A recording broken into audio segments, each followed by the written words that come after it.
এই যে একটার পরে একটা আযাব আল্লাহ তাআলা দিচ্ছেন, আল্লাহ তাআলা নিশ্চয়ই দয়াময়।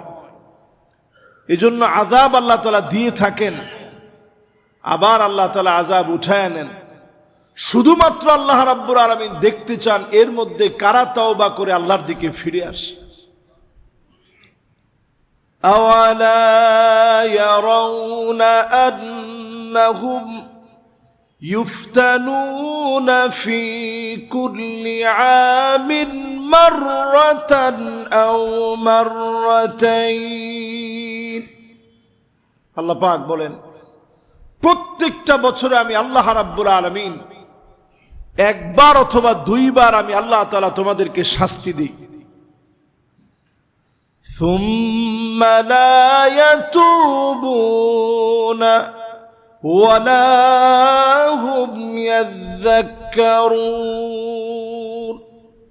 এরপরেও তোমরা আমি আল্লাহর দিকে তাওবা করে ফিরে আসো না, আমি আল্লাহ রাব্বুল আলামিনকে তোমরা স্মরণ করো না। ঠিক যদি ভূমিকম্পের পরে এদেশের মানুষগুলো নামাজের দিকে আসতো, গুনাহগাররা গুনাহ ছেড়ে দিত, বেপর্দায় যারা চলে তারা যদি পর্দানিসীন হতো, সুদ যারা খায়, সুদ যারা দেয়, সুদ যারা নেয়, এরা যদি এই সমাজের ভিতরে ঠিক হয়ে যেত, মাদকাসক্ত ড্রাগ এডিক্টেড ব্যক্তিরা যদি সংশোধন হতো, প্রত্যেকটা মানুষ যদি আল্লাহর দিকে ফিরে আসতো, কিছু মানুষও যদি ফিরে আসতো, আল্লাহ তাআলা এই আযাব নিশ্চিত আমার দেশ থেকে উঠায় নেবেন। আমি নিশ্চিত করে বলতে পারি এই দেশটাকে আল্লাহ তাআলা বিশেষ করে আল্লাহ তাআলা ভালোবাসেন। এই দেশের ভিতরে অনন্য বৈশিষ্ট্য আছে মানুষের মনে, হৃদয়গুলো খুব নরম।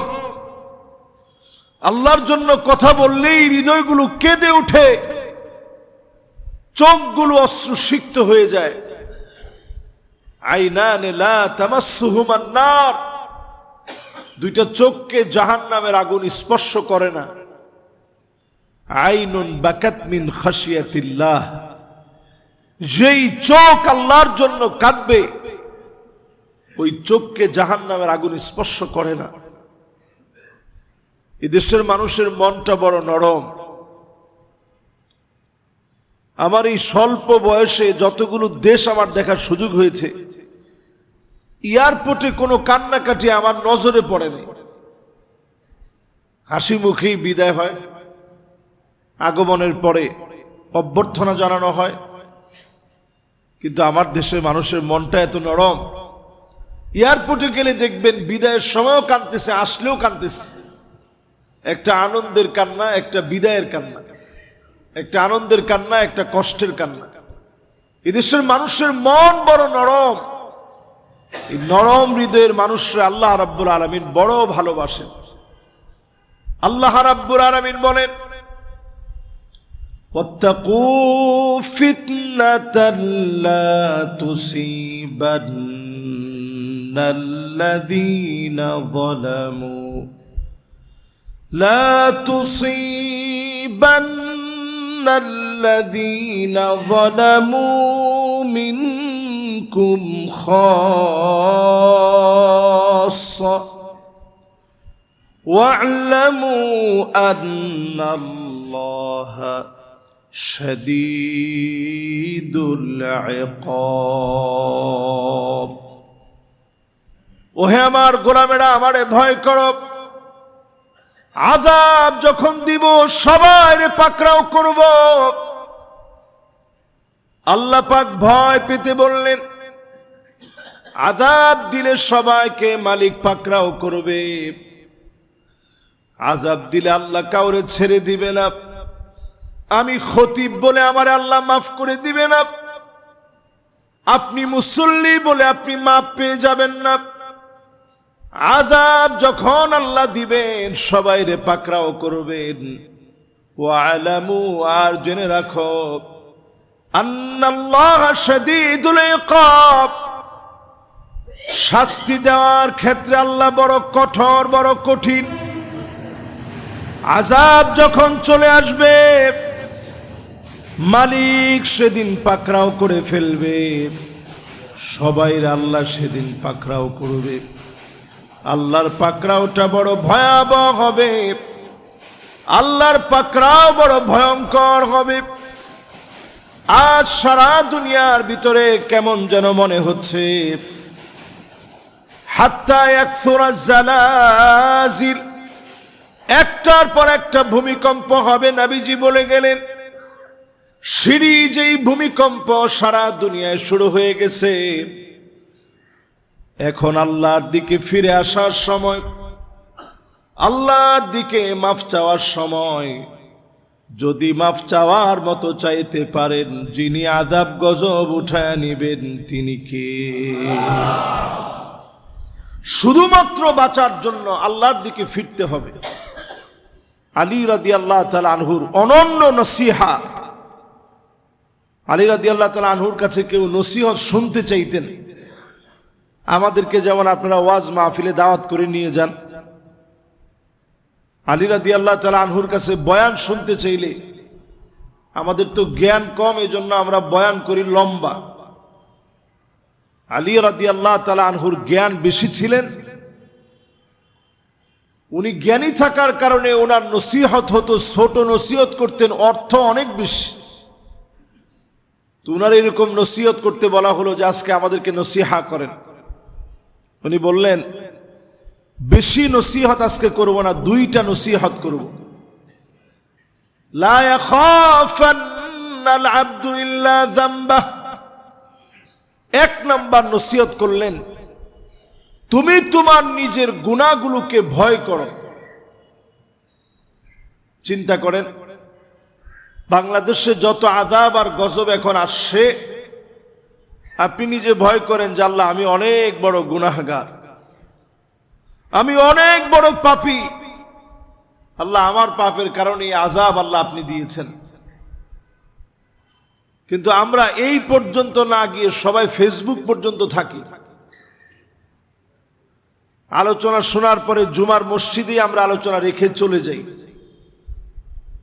এই যে আমরা যাওয়ার পথে যদি সবাই মিলে একটাবারও বলি যে আস্তাগফিরুল্লাহ, আল্লাহ জীবনে অনেক ভুল করছি, আল্লাহ আমার অন্যায়ের কারণে আযাবগুলো আসতেছে, নিজের যদি আমরা সবচেয়ে ছোট বলে আল্লাহর সামনে উপস্থাপন করাই, আমার গুনাহগুলারে যদি সবচেয়ে বড় মনে করি যে আল্লাহ আমার এত বড় বড় গুনাহের কারণে আযাবগুলো আসছে। দুই নাম্বার নসিহত করলেন, ওয়ালা ইয়ারজুয়ান্না ইল্লা রাব্বাহ, শুধুমাত্র কেবলমাত্র আল্লাহর কাছে আশা করা লাগবে, একমাত্র যিনি আমাদের জন্য সহায় হবেন। রেক্টার স্কেলে কত মাত্রা উঠল, ভূমিকম্পের পরে আফটার শক কিনা, এই সব বিষয়গুলো চিন্তা করার আগে আপনি যদি মালিকের সামনে সারেন্ডার হয়ে যান, নিজেকে যদি আল্লাহর সামনে সঁপে দিয়ে তওবা করেন, আপনার কারণে আযাব গজব যিনি উঠায় নিবেন তিনি কে? দেখেন, আল্লাহ রাব্বুল আলামিন আপনার তওবার আমার তওবার মুহতাজ মালিক নন, কিন্তু আমাদেরকে ভালোবেসে আল্লাহ বলতেছে, এর পরেও তোমরা তওবা করলা না, আমার দিকে ফিরে আসলা না। আচ্ছা, যদি প্রশ্ন করা হয়, এই যে ভূমিকম্পটা বাংলাদেশে হয়ে গেল, এরপরে মুসল্লির সংখ্যা বাড়ছে, যারা নামাজি আছেন অনেকে মাথা নাড়াইছেন, অনেকে কিছু বলেন না। আচ্ছা, বাড়ছে আপনাদের কাছে মনে হয়? বাড়ে নাই। পর্দানিসীন নারীদের সংখ্যা বেড়ে গেছে? বাড়ে নাই। আল্লাহর স্মরণ করে এমন নারীদের সংখ্যা বাড়ছে? এমন নারী পুরুষ সবাই। অনেকে আবার বলবে যে হুজুররা বসলেই খালি নারীদের কথা বলে। না, এই যে আমরা এখানে বসে, আমাদের মা বোন হয়তো ডানে বামে যারা শুনতে পারতেছে তারা হয়তো শুনছে। আপনাদেরকে সজাগ করে দিলে এই জাতি হয়তো মুক্তি পেয়ে যাবে। এ জাতির ভাগ্য আকাশে ধারণা করা হচ্ছে যে বড় ভূমিকম্প হবে, আফটার শকটা কেমন হবে। বর্তমান ভূমিকম্পগুলো আফটার শক কিনা, বিগত এক সপ্তাহের নিউজ আমি দেখলাম। আমার কাছে মনে হয় তারা নিজেরা ভূমিকম্প ডেকে আনতেছে।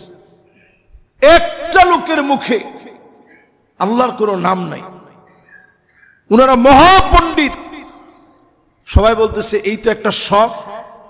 এরপরে টেকটনিক প্লেট গুলা খুলে গেছে, এখন এই টেকটনিক প্লেট খুলে গিয়ে আগে যেটা আটকা ছিল এটা খুলে গেছে। বড় মাত্রার একটা ভূমিকম্পের পরে লাগাতার কিছুদিন ধরে শুধু আফটার শক হতে থাকবে। আরে সব জানতা, আপনি একটু মাটির ওই স্তরকে আপনি দেখছেন? মাটির ওই স্তরে আপনার খবর কি? আপনি জমিনের উপর থেকে যদি আপনি আল্লাহর নামটা নিতেন, আমরা এটা খুব লজ্জাবোধ করি। ইনশাআল্লাহ, মাশাআল্লাহ, জাযাকুমুল্লাহ, এটা বললেই আমরা অনেকে মৌলবাদ আর জঙ্গিবাদ মনে করি, ঠিক নেই? তো চিন্তা করেন, আযাব আসবে না আসবে কি? এখনো আমাদের ভাষা সংশোধন হয়নি। একটাবার বলি না যে আলহামদুলিল্লাহ এই দেশটারে আল্লাহ মায়া করে বাঁচাই দিছে। আমরা আল্লাহর কাছে বলতে থাকি এটা মসজিদের নগরী, এটা বাংলাদেশ। ঢাকা সিটির ভিতরে অনেক অন্যায় থাকতে পারে, কিন্তু 5 ওয়াক্ত নামাজের সময় আপনি একটু খেয়াল করবেন কি পরিমাণ আযান চতুর্দিক থেকে হচ্ছে। আযানের মধ্যে কি বলা হচ্ছে? আল্লাহু আকবার। সব মিনারা থেকে একই আযান, একই সুর বের হচ্ছে। আল্লাহ তুমি সবচেয়ে বড়। যে মালিকের বড়ত্বের ঘোষণা ছোট্ট এই বাংলাদেশের লক্ষ লক্ষ মসজিদ থেকে এক যুগে সম্প্রচারিত হয়, সেই জায়গার ভিতরে আযাব দিতে আল্লাহর মায়া লাগে না? এজন্য আপনি দেখেন করোনা আসছিল, যারা বিশাল বুদ্ধিজীবী, ইনশাআল্লাহ যাদের মুখ দিয়ে আসে না, এরা বলছিল বাংলাদেশের পরিস্থিতি এমন হবে, একেবারে সব মেসাকার হয়ে যাবে, রাস্তাঘাটে লাশ পড়ে থাকবে, গোসল দেওয়ার মতো লোক থাকবে না। আমরা দেখেছি তারা একজনও মানুষের উপকারে আসে নাই। তারা সব পিপি টিপি লাগায়া, মাস্ক পরে, বাড়িতে বাড়িতে সবাই স্যানিটাইজার একেবারে কত স্তরে ব্যবহার করা যায়, স্প্রে ছিটায় এরপরে বাড়ির ভিতরে ঢুকছে। দেখা গেছে অনেক সময় এত সিকিউরিটি নেওয়ার পরেও ওনাদেরকে আল্লাহ মাঝে মাঝে ধরছে, ঠিক নেই? কিন্তু আল্লাহর অসংখ্য গোলাম, এদেশের আলেম ওলামা, এরা মানুষের কাছে গিয়ে গিয়ে, মানুষের দুয়ারে দুয়ারে গিয়ে একটা মানুষকেও বেওয়ারিশ বানায়া, সন্তানরা ছেড়ে গেলেও আলেমরা ছেড়ে যায় নাই। জীবনের ঝুঁকি নিয়ে জানাজার নামাজ পড়ায় কবরস্থ করেছে।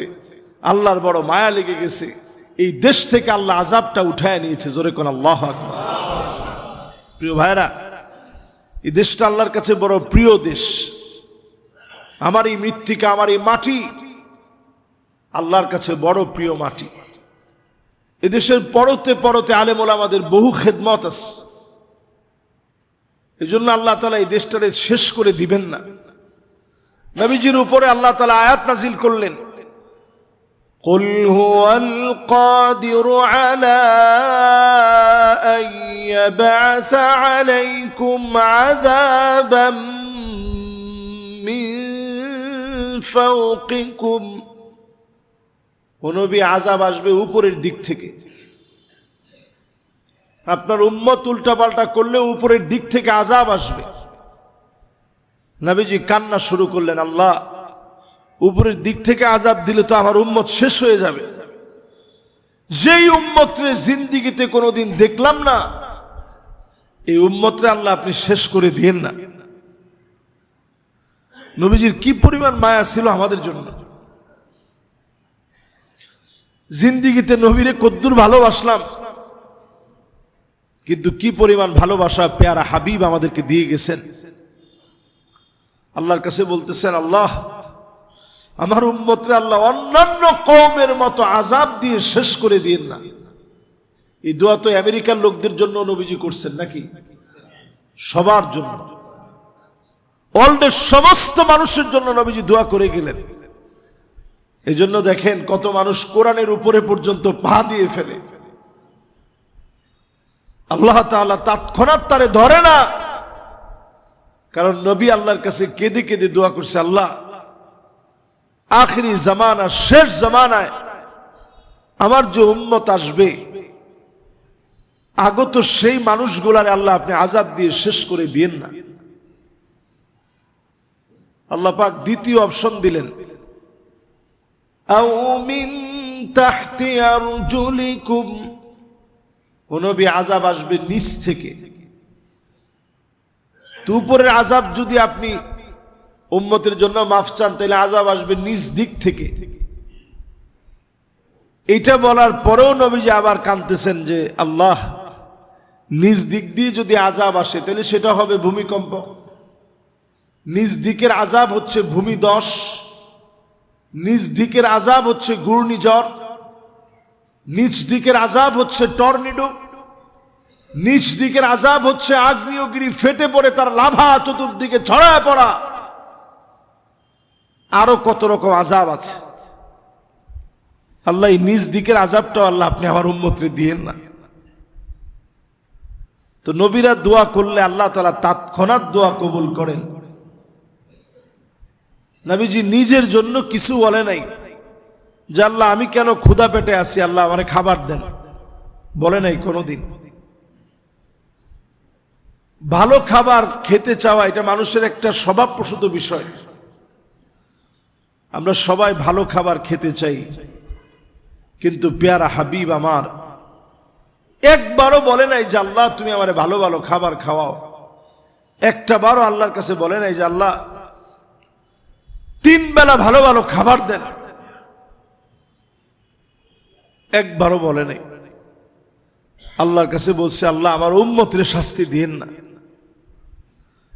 এরপরে আল্লাহ রাব্বুল আলামিন জানায় দিলেন, আও ইয়ালবিসাকুম শিয়াআ ওয়া ইউযীকা বা'দুকুম বা'সা বা'দ, ও নবী আযাব আসবে, আপনার উম্মত বিভক্ত হয়ে যাবে, দলে দলে মতে মতে বিভক্ত হবে, বিভক্ত হকে পোশাক বানায় নিবে, ভাইয়ে ভাইয়ে মারামারি করবে। নবীজি আল্লাহর কাছে বললেন, আল্লাহ আগে 2 আযাবের চাইতে এটা তো সহজ হবে, আহওয়ান ওয়া আইসার, আগের 2টার চাইতে তো এটা সহজ। ভাইয়ে ভাইয়ে আর কতক্ষণ মারামারি করবে, এক সময় সংশোধন হয়ে যাবে। আল্লাহ ভাই ভাই তো বেশিক্ষণ মারামারি লাগবে না। আচ্ছা এখন একটু যদি আপনি হিসাব করে দেখেন, ভাইয়ে ভাইয়ের এই মারামারি বাংলাদেশ সহ সারা পৃথিবীতে মুসলিম উম্মাহ যেখানে যেখানে আছে, ভাই ভাইয়ের মারামারি কম না বেশি? শিয়া সুন্নি আছে না? এরপরে আমাদের ভিতরে কত রকমের দলাদলি, কত রকমের মারামারি, একই দলের মানুষের ভিতরে 2 গ্রুপ মারামারি। গিয়ে জিজ্ঞাসা করেন, ভাই নামাজ পড়ছেন? হ্যাঁ পড়ছি। তো কির জন্য মারামারি করলেন? এইটা আর কি একটু দলীয় বিষয়, আর কি দলীয় ব্যাপার নিয়ে এই আমরাই মারামারি করছি। আপনি একটাবার যদি চিন্তা করেন, এই অবস্থায় যদি আপনি মারা যান, আল কাতিল ওয়াল মাকতুল কিলাহুমা ফিন্নার, যে লোকটা মারলো আর মরলো 2 জন জাহান্নামে যাবে। কয়জন? যে মরছে সেও কি? সাহাবায়ে কেরাম বললেন, ইয়া রাসূলুল্লাহ যে মরছে সে জাহান্নামে কেন যাবে? বলছে সেও তো সুযোগ পেলে তার ভাইটারে মারতো, সেও তো সুযোগ পেলে মেরে ফেলতো, বাটে পড়ে গেছে, হয়তো সে মরে গেছে, নাহলে তো সেও মেরে ফেলতো। এই যে আমাদের আচরণ বিধি এখনো চলছে,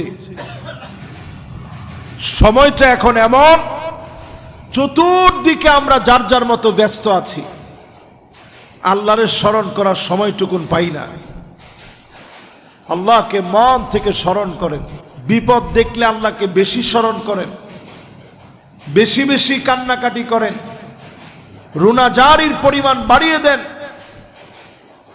এই দুই নসিহত করার পর লোকেরা আলী রাদিয়াল্লাহু তাআলা আনহুরে আবার ধরলেন যে আরেকটু নসিহত করেন। আমাদের দেশেও দেখবেন ওয়াজ নসিহত চললে বক্তা ওয়াজ শেষ করে ফেলতে চায়, মানুষ বলে যে আরেকটু বলেন হুজুর।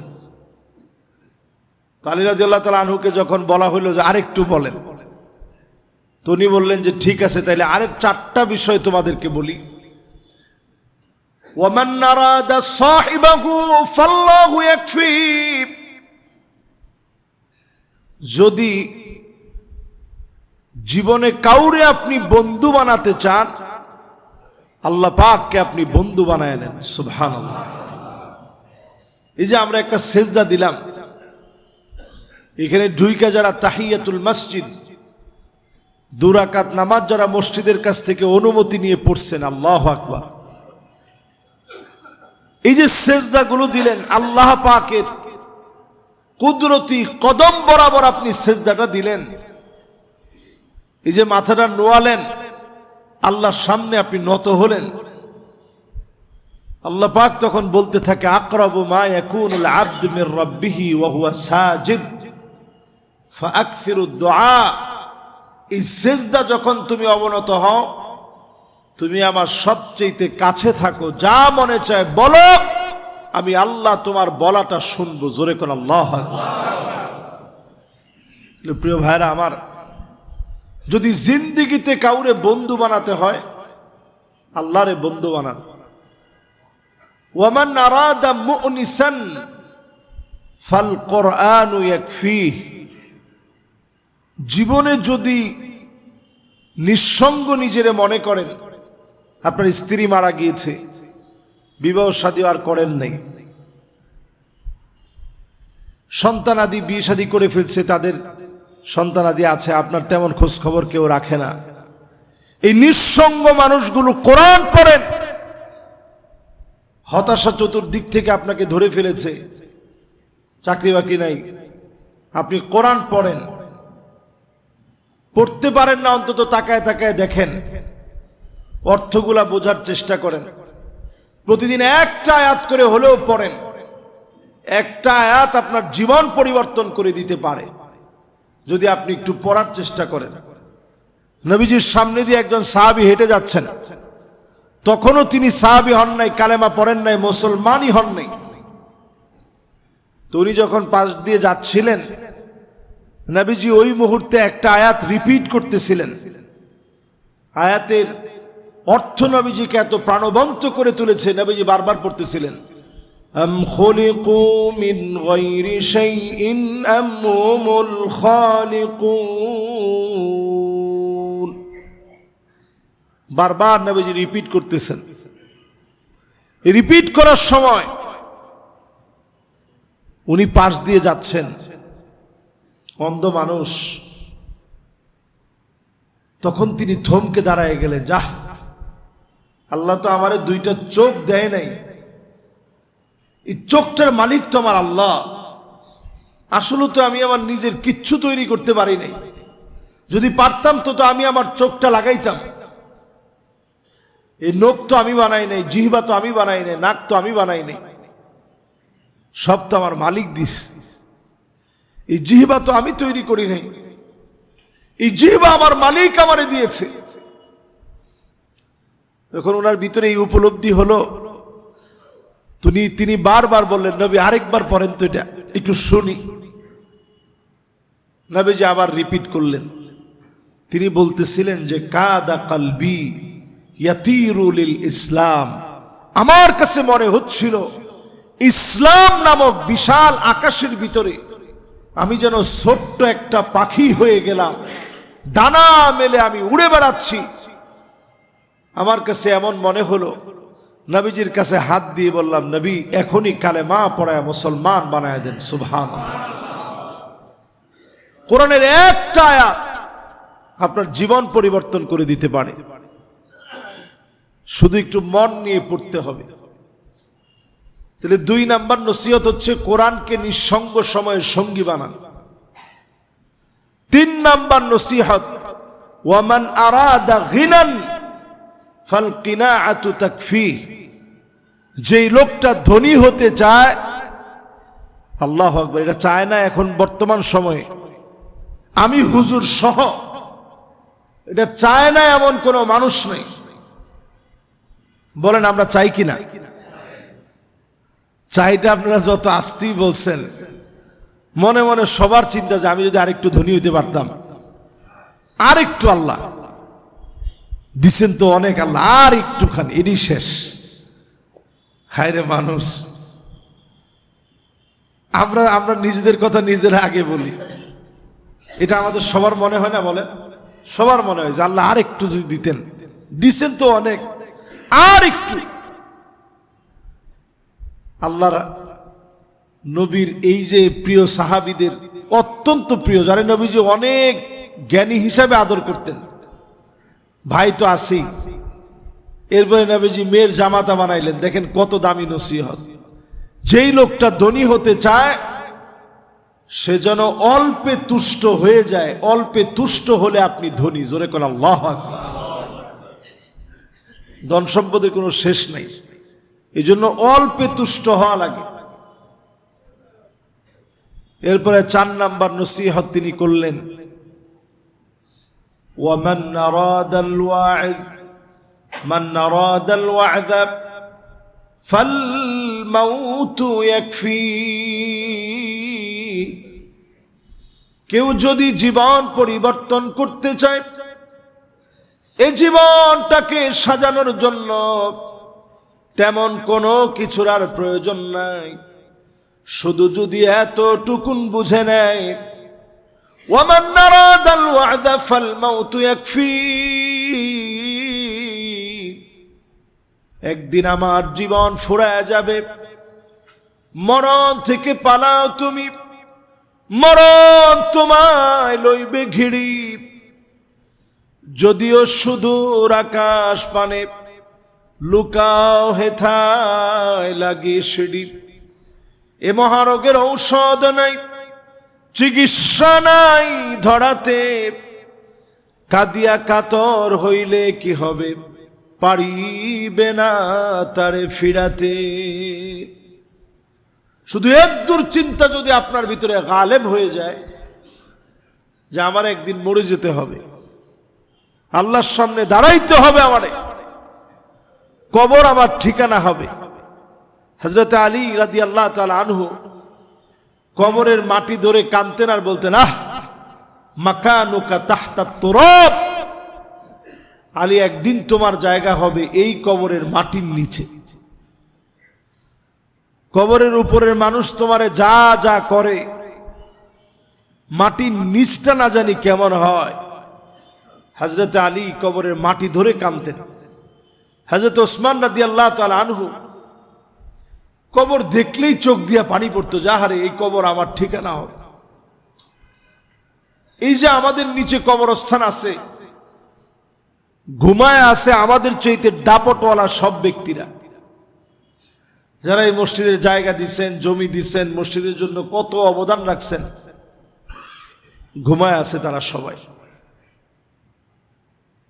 তবে আমি বলবো যে সৌভাগ্য কেমন চিন্তা করে, মসজিদের পাশে ঘুমায় আস। কয়জনের সৌভাগ্য এটা জোটে? এই জন্য দুনিয়া ছেড়ে চলে যেতে হবে, এটাই বাস্তব। সবাই বিশ্বাস করি আমরা। এই 4 নসিহতের এক নসিহত যদি না মানেন, ফান্নারু মাসওয়া। হযরত আলী বলেন 4টার একটাও তোমার ভিতরে নেই। আল্লাহরে তুমি বন্ধু বানাইতে পারো নাই, কোরআনকে তুমি নিঃসঙ্গ সময়ে সঙ্গী বানাতে পারো নাই, অল্পে আপনি তুষ্ট হইতে পারেন নাই, মৃত্যু থেকে জীবনের শিক্ষাও নেন নাই। তিনি বলতেছেন তাইলে তোমার জায়গাটা জাহান্নাম ছাড়া কই হবে কোন? এটাও একটু মিলায় নেন। আমরা কয়জন আল্লাহরে বন্ধু বানাইছি? কয়জন আমরা কোরআনটা পড়ি প্রতিদিন? একটা আয়াত হলেও, মোবাইল নাই এখন, এরকম কোনো ব্যক্তিই নেই প্রত্যেকের হাতে হাতে মোবাইল অ্যাপস আছে, আমাদের হাতে হাতে। অ্যাপসের মধ্যেও যদি আপনি পড়েন, সব আছে না নাই? সব আছে। মসজিদে আসছেন একটু আগে অথবা পরে, বসে একটা আয়াত অন্তত দেখে পড়ে যান, অল্পে তুষ্ট হন। এই যে আমাদের চোখের সামনে কত মানুষ মারা যাচ্ছে, আমরা দেখলাম মা হসপিটালে ছেলে মারা গেছে ভূমিকম্পে, বাংলাদেশের 10 জন লোক মারা গেল। এগুলা থেকে আমরা শিক্ষা নেই না। আমরা সব সময় তাওবা ইস্তেগফারে থাকি, ভূমিকম্প থেকে বাঁচতে তাওবা ইস্তেগফারে থাকি। আস্তাগফিরুল্লাহ আস্তাগফিরুল্লাহ আস্তাগফিরুল্লাহ আস্তাগফিরুল্লাহ। আর মনে মনে একটু চিন্তা করি যে আল্লাহ, এটা আমি শুধু ঠোঁট দিয়ে বলতেছি না, আল্লাহ আমি ফিল করতেছি আমি অনেক গুনাহগার। মুরাকাবার হালতে থাকি, চক্ষুটা বন্ধ করে কল্পনা করে যে আল্লাহ, আমার চোখ দিয়ে যে গুনাহ করছে, আল্লাহ আমি তো অন্ধ হয়ে যাওয়ার কথা। আমার কান দিয়ে যে গুনাহ করেছি, আল্লাহ আমি তো বধির হয়ে যাওয়ার কথা। যে পরিমাণ মিউজিক এখন আমরা শুনি, মসজিদের ভিতরে পর্যন্ত মাঝে মাঝে মিউজিক বেজে ওঠে। আখেরি জামানা। এখন কবেন হুজুর করবো কি? মোবাইল মানেই তো একটা রিংটোন। রিংটোন যদি বেজে উঠে, আপনি চিন্তা করেন কি মার্কার রিংটোন এখন আমরা দিয়ে রাখি। আহারে, একটু আল্লাহর নাম স্মরণ হয় এমন রিংটোন দিয়ে রাখেন। এরপরে আপনি চিন্তা করেন, এই সময়টাতে যদি একটু দরুদ শরীফ বেশি বেশি পড়েন, সাল্লাল্লাহু আলাইহি ওয়াসাল্লাম সাল্লাল্লাহু আলাইহি ওয়াসাল্লাম সাল্লাল্লাহু আলাইহি ওয়াসাল্লাম, এদুর বললে জিহ্বার জন্য তেমন ভারী কিছু না। সুবহানাল্লাহি ওয়া বিহামদিহি সুবহানাল্লাহিল আযীম। কঠিন কঠিন না। এরপরে যারা মোটামুটি দোয়া পারেন ওনারা পড়েন, বিসমিল্লাহিল্লাযী লা ইয়াদুররু মা'a ইসমিহি শাইউন ফিল আরদি ওয়ালা ফিস সামা ওয়া হুয়াস সামিউল আলীম। এই দোয়াগুলা পড়বেন ফজরের পরে, মাগরিবের পরে, পুরা দিন আপনার জন্য সেফটি থাকবে। প্রত্যেক দিন সূরা কাহফের 10টা আয়াত পড়বেন, জুমাবারে সূরা কাহফটা পুরাটা পড়বেন। নবীজি বলছেন, আদা আলাহু মিনান নূরি মা বাইনাল জুমআতাইন, এক জুমা থেকে নিয়ে আরেক জুমা পর্যন্ত পুরা সময়টাকে আল্লাহ পাক আপনার জন্য নূরানি বানায় দিবে। ফিতনা বালা মুসিবত মুক্ত আল্লাহ তাআলা রাখবে। সুবহানাল্লাহ।